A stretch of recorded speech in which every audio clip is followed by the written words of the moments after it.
Why do your vocab words have so many parts? And what do you do with these giant boxes of endings? Have no fear, today we dive into Latin nouns and learn how to use declensions like a pro.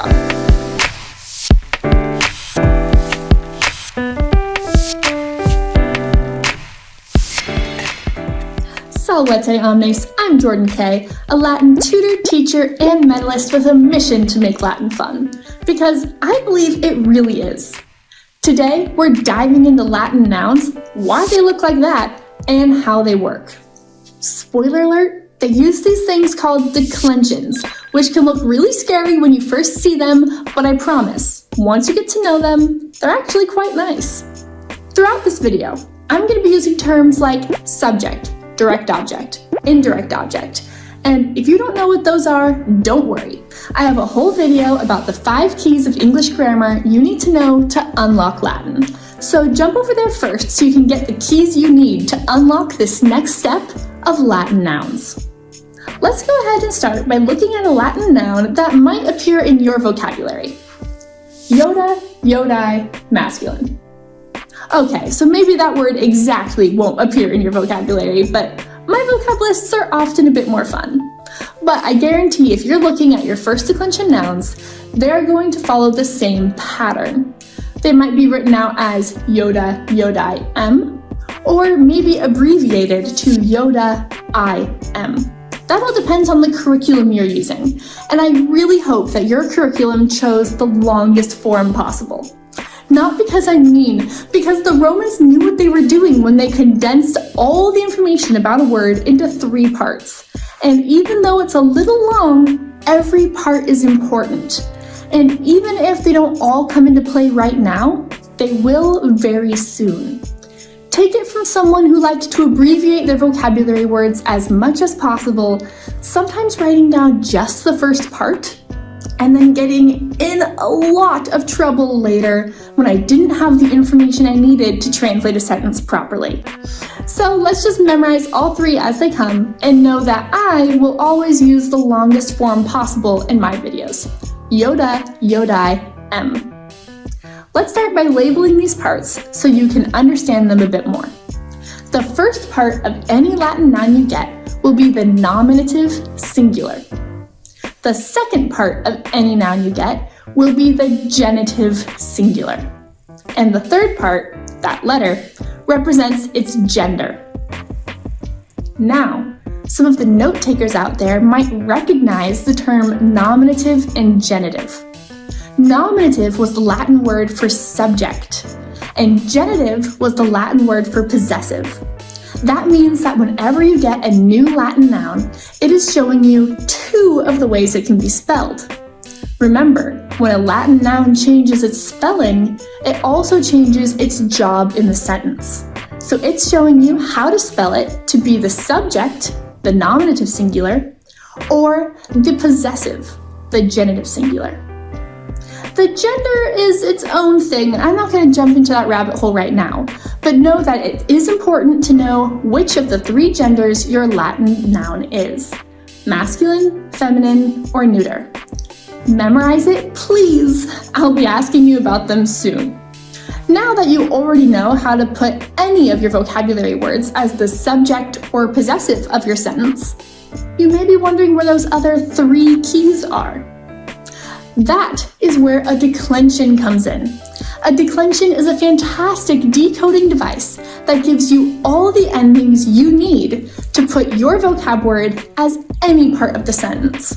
Subject, direct object, object of the preposition, you name it, you can make it.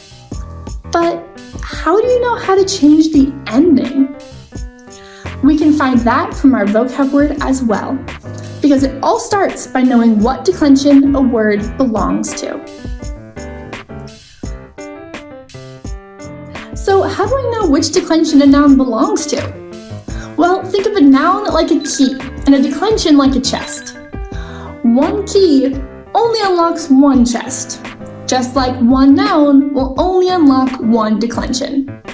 Each declension has a keyhole, that genitive singular ending. Now you might notice you can read a declension just like you would a table, The columns let you know if your ending is singular or plural, and the rows let you know which case each ending is for: nominative, genitive, dative, accusative, or ablative. That genitive singular ending is my keyhole. I need to make sure that that matches the ending of my key, or my noun. Remember, the second part of my noun was the genitive singular. So does the genitive singular ending of Yoda, Yodai match the genitive singular ending of my declension? Sure enough, it does. The AE at the end of Yodai matches the AE in my first declension. So this is a key and chest match. Now, while your vocab words might not be quite as fun as Yoda, you do have words that follow the same pattern of I, gender. So go ahead and check against some of your vocabulary words and see if they also unlock this chest. If they do, you're working with first declension nouns. And if they don't, they probably belong to a different declension. So go ahead and click on one of my other videos to learn how to use them. But for right now, we're going to stick with other first declension nouns, like Elsa, Elsai, and Narnia, Narniae. If I want to change the ending of Yoda, Yodai, how do I start? How do I actually use these fun new endings I have discovered? Well, all I need to do is drop the ending I already have. So Yodai is using a genitive singular ending, so I just need to drop that ending to get my stem. A stem is a partial noun that's not complete because it doesn't have the ending showing what job it's doing in the sentence. For example, the stem of Yoda, Yodai is simply Yod, because we dropped that genitive singular ending. Elsa, Elsai would drop that genitive singular ending to give else. Now I'm going to give you one to try on your own. See if you can find the stem of Narnia, Narniae, feminine. All we have to do is drop that genitive singular ending, AE, to get our stem, Narni. And there we have it. Now you can make Narnia any part of your sentence. Now, some of the astute among you might have noticed you can make the same stem by dropping the nominative singular ending, A, off of the first part of your word, Narnia. Do not make this a habit. I thought I was finding a hack too when I was your age, and turns out I was just forming a bad habit, because it does not work on your future words. So remember, just because you can jimmy rig a lock open, doesn't mean that's the best way to open up a chest, especially if you have a key. So always use the genitive singular, or the second part of your noun, when you're creating your stem. Now that I have my stems for all these words, I can make them any part of a sentence I want. If I want Narnia to be the subject, for example, in the sentence Narnia is large, then all I need to do is take my stem, Narni, and put on the proper ending for a subject. That's going to be a nominative ending, and since there's only one Narnia, I'm going to use nominative singular, that classic A, to get Narnia est magna. Let's look at another example. Let's say Hans sees Elsa. In that sentence, Elsa is being seen. So she's the direct object, or accusative. So I know I'm using one of those two endings. And Hans isn't seeing double, he's just seeing one Elsa. So I'm going to use the singular ending to get Hans Elsam Widet. Now what if Hans saw Elsa in Narnia? Now I don't think she's ever been there before, but she might like it. After all, the cold doesn't seem to bother her. In that sentence, Hans sees Elsa in, preposition alert, Narnia. Narnia in that case is the object of in, the object of our preposition. So we know that we need to use one of our ablative endings on it. And since there's only one Narnia, we're going to use our singular ending to get the grand total of Narnia. Now you might notice I really accentuated that ah because I'm trying to show very clearly that there is a macron or a little line on top of that A. And this is why macrons are so important. It's a small difference, but a big difference in meaning. It's the only difference from Narnia being the object of the preposition to being the subject of my sentence. So this is why we always memorize the macrons in our vocab words and in our declensions. You guessed it, I didn't do it the first time and very much wish I did, because I had to go back and memorize them all later. So, see how that works? Declensions aren't as scary as they look. They're actually super helpful when we want to create our own Latin sentences, or when we're translating back from Latin to English. I'm going to go ahead and let you take a shot at filling in a blank in this Latin sentence. I think you've got it. I want this sentence to translate to Anakin sees Yoda. I already put in Anakin for you and sees. But what part of speech should Yoda be in?